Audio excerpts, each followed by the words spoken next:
Quoi? T'as une assurance santé?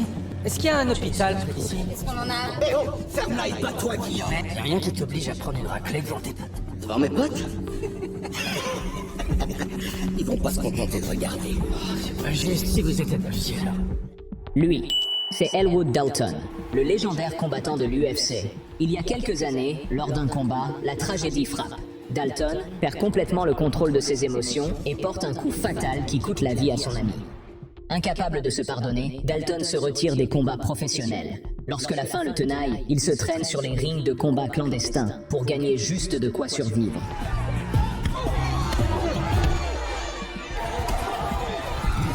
Sur le ring se tient Carter, fier d'avoir remporté plusieurs combats consécutifs et gonflé à bloc.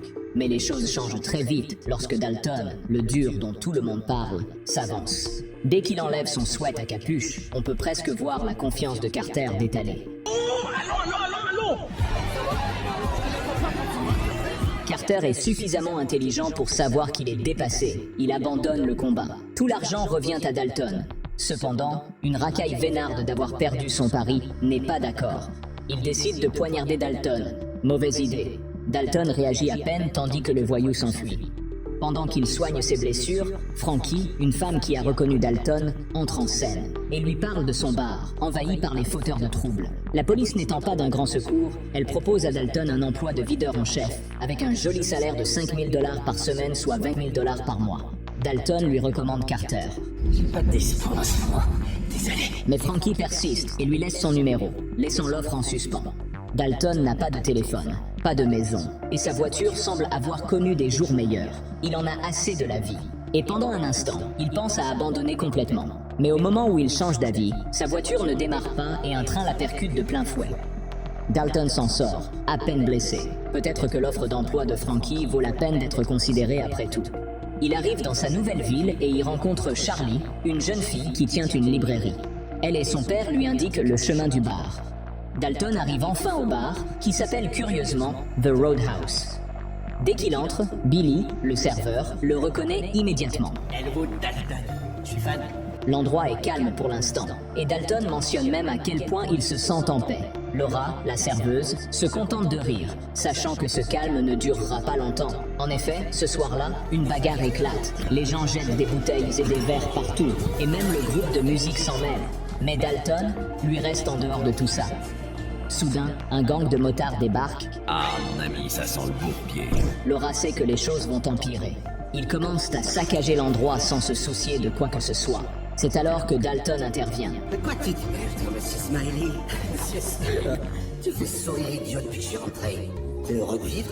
Il sort calmement du bar et s'attaque à leur moto, ce qui attire leur attention. Dehors, il leur propose de partir pacifiquement. Y'a rien qui t'oblige à prendre une raclée devant tes potes. Devant mes potes? Oh, je viens de gifler, ça va aller. L'un après l'autre, Dalton esquive facilement leurs coups de poing et les met tous à terre, sans même transpirer. Après la bagarre, Dalton emprunte la voiture de Frankie et conduit lui-même les motards à l'hôpital. Une infirmière nommée Ellie traite Dalton de fauteur de troubles pour avoir amené les motards blessés. Elle remarque ensuite qu'il saigne et lui propose de le rafistoler. Elle lui demande s'il lui arrive de gagner ses combats. Et Dalton, avec son calme, répond simplement. Dans un combat, y'a jamais de gagnant. Pendant que Dalton s'en va, d'autres durs à cuire sont déjà en train de le jauger. De retour au Roadhouse, Frankie lui remet sa paye de la semaine et le laisse s'installer dans son bateau. Elle plaisante sur le crocodile qui traîne dans les parages et l'avertit de faire attention. Cette nuit-là, Dalton fait un rêve difficile sur son dernier combat à l'UFC. Laura le réveille et lui apporte son petit déjeuner. Elle lui raconte que le bar a connu beaucoup de videurs et qu'elle espère que les choses seront différentes avec lui. Plus tard, Dalton se rend à la librairie de Charlie pour utiliser leur ordinateur. Mais même ici, les gens parlent déjà de son affrontement avec le gang de motards. Alors qu'il navigue, le chaos éclate dans un magasin voisin lorsque des motards commencent à semer la zizanie. Charlie s'empare d'une batte et intervient, prête à les affronter. Les motards se moquent d'elle, mais lorsque Dalton sort, ils se souviennent rapidement à qui ils ont affaire et reculent. Pendant ce temps, sur un bateau, Brandt, le chef des motards, se fait raser alors que le bateau tangue sur les vagues. Il est agacé par l'incompétence de ces hommes. Il a engagé les motards pour effrayer les gens et les éloigner des commerces locaux. Mais la présence de Dalton rend la tâche difficile. De retour au Roadhouse, alors qu'il aide un homme ivre à sortir du bar en toute sécurité, Dalton aperçoit le gang de motards à l'extérieur. Cette nuit-là, Dalton est hanté par de nouveaux cauchemars de sa carrière à l'UFC. À l'époque, il n'avait pas peur de donner des coups de poing ou d'insulter qui que ce soit. Aujourd'hui, il est beaucoup plus prudent. Le lendemain matin, au Roadhouse, Dalton croise à nouveau Ellie. Il ne peut s'empêcher de se demander pourquoi tout le monde ici semble si agressif. Dalton et Ellie commencent à flirter, dépassant le stade d'amis. Je vous laisse à votre délicieuse soupe de coq. Après une nouvelle semaine de travail, Dalton perçoit son salaire et sort pour aller à son bateau. En chemin, il sent une voiture s'approcher de lui. Soudain, la voiture accélère et manque de le percuter.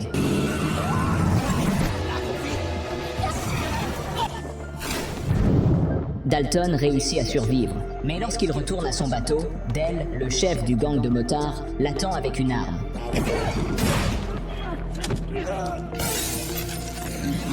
Dalton tente de calmer le jeu, mais Frankie avait raison sur les crocodiles. Le grand crocodile se présente et, disons-le, Dell devient le dîner. Le lendemain matin, la police est à la recherche du corps de Dell. Mais un habitant de la région fait remarquer que les crocodiles aiment cacher leur nourriture et qu'ils n'auront donc pas beaucoup de chance. À la librairie, Charlie montre à Dalton une carte du Roadhouse, mais quelque chose ne lui plaît pas. Alors qu'il sort, un homme le menace et insiste que Dalton monte dans la voiture afin de rencontrer son patron, Brandt. Je crois pas. Hé, attends, stop! Bah, j'ai juste à te briser l'index et le majeur et ton arme devient inutile. Tu vois, je te l'avais bien dit, ça fait mal. Je suis pas pianiste ou un truc comme ça. Dis à ton boss que s'il a des choses à me dire, il peut me voir en Roadhouse. Je travaille tous les soirs. De retour au bar, Dalton demande à Frankie pourquoi Dell et sa bande s'intéressent tant à l'endroit. Frankie répond que ce n'est probablement qu'une question de territoire. Pendant ce temps, l'homme aux doigts cassés revient vers Brandt, admettant qu'il n'a pas réussi à faire venir Dalton. La frustration de Brandt grandit. Ses grands projets s'effondrent. Tout cela à cause d'un videur maigrichon. Alors qu'il est sur le point d'exploser, le père de Brandt l'appelle depuis la prison. Au lieu de répondre, Brandt jette le téléphone par-dessus bord et demande au type aux doigts cassés d'aller le repêcher. Ensuite, voici Knox. Après avoir passé une soirée endiablée, il reçoit un appel du père de Brandt qui lui dit de réparer ses dégâts. Knox est prêt à intervenir et part sur le champ. Alors, c'est quoi le souci? Ailleurs, Ellie surprend Dalton avec le bateau de son ex-petite amie et l'emmène faire un tour à son endroit préféré au milieu de la mer. Au cours de leur conversation, Dalton évoque ses problèmes avec un certain Brandt.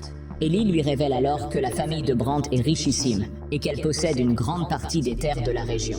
Ellie commence à interroger Dalton sur sa vie privée, ce qui le met mal à l'aise. Finalement, Dalton s'ouvre un peu plus à elle et ils partagent un moment d'intimité. Pendant ce temps, Knox arrive enfin en ville. C'est qui, toi? Il dit au gang qu'il n'y a pas assez de sandwich pour lui, car apparemment il est un gros mangeur. Lorsque Brandt revient, Excusez-moi, vous êtes qui? De mon père. Et quoi, ce message? Ton daron m'a dit que t'avais l'air grave. Bon, il est où ce connard de videur? Brandt convainc Knox de lui donner une dernière chance de s'occuper de Dalton. Plus tard, Ellie dépose Dalton chez lui, mais des policiers l'attendent pour l'interroger sur l'incident avec Dell. Au poste de police, le shérif avertit Dalton qu'il doit quitter la ville sous peine d'avoir de sérieux ennuis. Mon ami. Vous ne voulez pas être mon ami. Sors de la voiture! C'est alors qu'Ellie arrive et gifle son père. Elle raccompagne Dalton et lui explique que son père était ami avec le père de Brandt. Mais lorsque le père de Brandt est allé en prison, le shérif a commencé à travailler pour Brandt. Pendant ce temps, les sbires de Brandt se rendent à la librairie pour y semer la pagaille. Lorsque Dalton revient pour son service de nuit au Roadhouse, Brandt se présente enfin pour une discussion en tête-à-tête. Il sait que Dalton ne peut pas être intimidé ou acheté. Il a même trouvé sur YouTube le fameux combat de Dalton, où il frappe son adversaire à mort.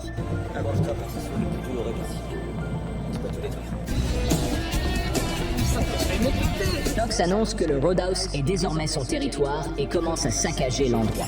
Il va même jusqu'à arracher une femme à son mec. Billy et Reef remarquent le chaos et tentent d'arrêter Knox, mais ce dernier assomme Billy, puis met Reef à terre sans difficulté. Avec deux videurs hors d'état de nuire, une véritable bagarre de bar éclate. Quoi? Tu sais que j'ai été envoyé spécialement ici, rien que pour toi. J'ai un petit conseil pour toi. Laisse jamais quelqu'un t'approcher d'aussi près. Les deux hommes s'affrontent, Knox ayant le dessus grâce à sa force et au soutien de son gang.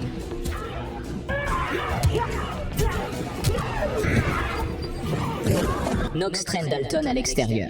Battu et meurtri, Dalton se lève silencieusement et commence à partir. Au moment où Ellie et la police arrivent, le Roadhouse est en ruine.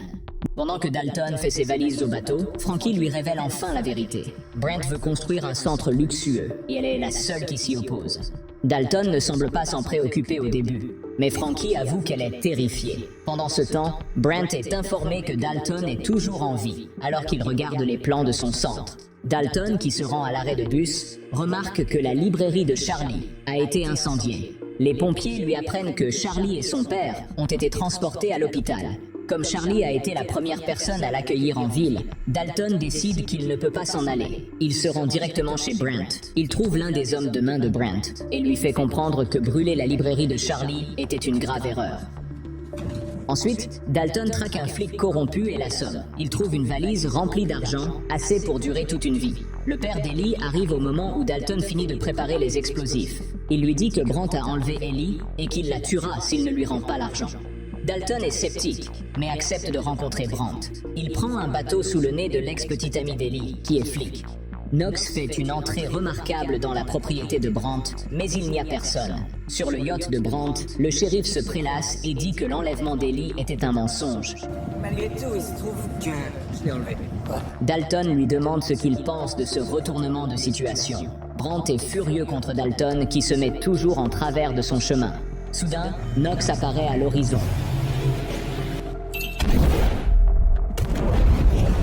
Cela distrait tout le monde, permettant à Dalton de chercher Ellie.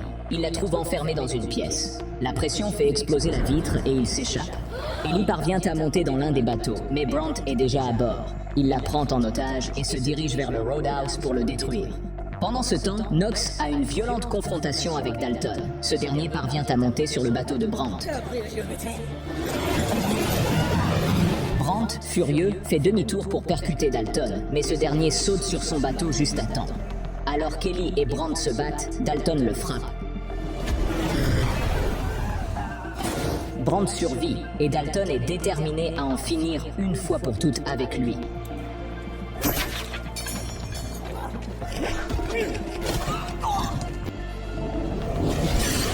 Knox arrive pour un nouveau round, et cette fois, le combat est équitable.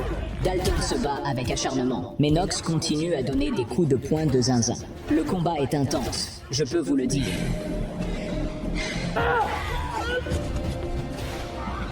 Tu vas me tuer maintenant? Je croyais qu'il fallait ton